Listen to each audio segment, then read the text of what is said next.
ప్రతి పేదవాడికి కూడు గూడు నీడ అందించాలనే ఆశయంతో పార్టీని స్థాపించి బడుగు బలహీన వర్గాల అభ్యున్నతికి కృషి చేసిన మహనీయుడు ఎన్టీఆర్ అని మాజీ ఎమ్మెల్సీ చిక్కాల రామచంద్రరావు, మాజీ ఎమ్మెల్యే వనమాడి కొండబాబులు పేర్కొన్నారు.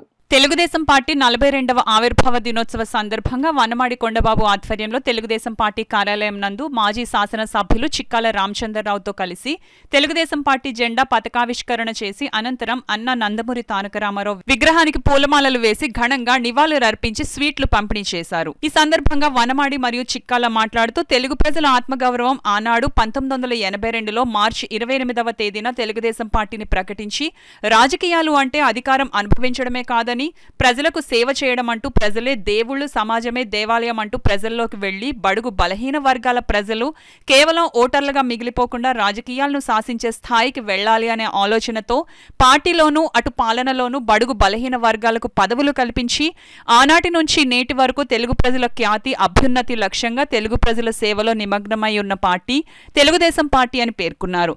ఈ కార్యక్రమంలో తెలుగుదేశం పార్టీ నాయకులు, కార్యకర్తలు, అభిమానులు పాల్గొన్నారు.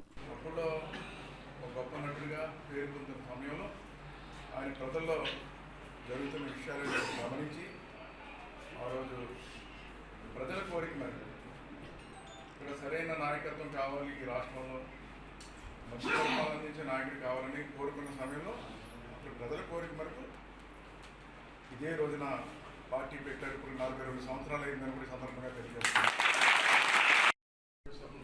సంవత్సరాలు ఈ పార్టీ ఎలా ఉందంటే అధికారం లేనప్పుడు, అధికారం లేనప్పుడు కూడా ఒకే విధంగా ప్రజల్లో ముందంజలో ఉందంటే దానికి కారణం కూడా ఈరోజు ఇలాంటి నాయకులు, ఇలాంటి కార్యకర్తలు ఉన్నారు కాబట్టి ఈరోజు పార్టీ ఇలా నిలబడ్డదని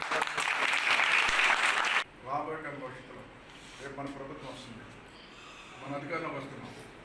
అధికారంలోకి వచ్చిన తర్వాత ఈ కష్టపడ్డ కార్యకర్తల నాయకులను గుర్తుపెట్టుకుని వెళ్తానికి కొండబాబుని కూడా సందర్భంగా రాజకీయం అంటే వ్యాపారం కాదు, రాజకీయం అంటే ప్రజా సేవ అని చెప్పాడు. దానికి అక్షరాల 100% నేను పాటించాను.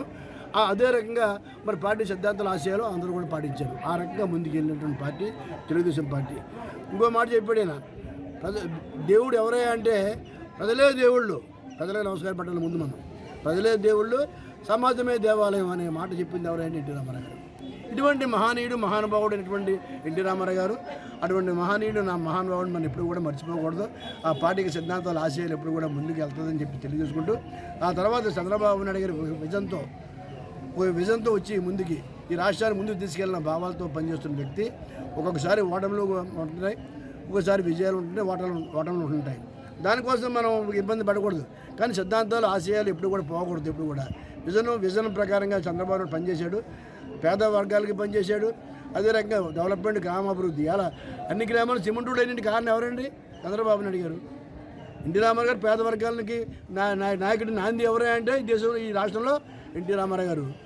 బియ్యం పథకం ఇచ్చినా, ఇళ్ల పథకం ఇచ్చినా, కట్టుకోవడం పట్ట పథకం ఏది ఇచ్చినా, అన్ని వాటికి కూడా పెన్షన్ విధానం ప్రవేశపెట్టినా అన్ని ఎన్టీ రామారావు గారే. చంద్రబాబు నాయుడు గారు ఏమిటి, ఈనాడు గ్రామాభివృద్ధి, అభివృద్ధి జరగాలని ఉద్దేశం మీద అన్ని గ్రామాలు సిమెంట్ వేశారు. అందరూ చదువుకోవాలి, ఉద్యోగాలు రావాలి, ఉపాధి అనే భావంతో ఉత్పత్తి ఉంటేనే ఆదాయం పెరుగుతుంది, దాని తర్వాత అందరికీ సహాయం చేయొచ్చు. తద్వారా ఉపాధి కూడా మనకి వస్తుంది. చాలామంది యువకులకు ఉద్యోగాలు వస్తాయని ఉద్దేశం, ఆ రకమైన ఆశయాలు ఉన్నటువంటి వ్యక్తి అటువంటి మంచి పార్టీ తెలుగుదేశం పార్టీ అని చెప్పి తెలియజేసుకుంటూ, దీనికి మేము అందరూ కూడా 50 మంది ప్రధానికం కూడా ఎప్పుడు కూడా మమ్మల్ని ఆశీర్వదించాలని, ఈ తెలుగు ప్రజలు ఎవరైతే రాష్ట్రంలో ఎవరన్నా ఆంధ్ర రాష్ట్రంలో ఉన్నారో 50 మంది కూడా కులాలు, మతాలకు అతీతంగా, అదే అన్ని వర్గాల ప్రజలు, పార్టీలకు అతీతంగా అందరూ కూడా ప్రతి ఒక్కరు కూడా తెలుగుదేశం పార్టీని ఆదరించి అభిమానించాలని చెప్పేసి ప్రతి ఒక్కరిని కోరుకుంటున్నాను.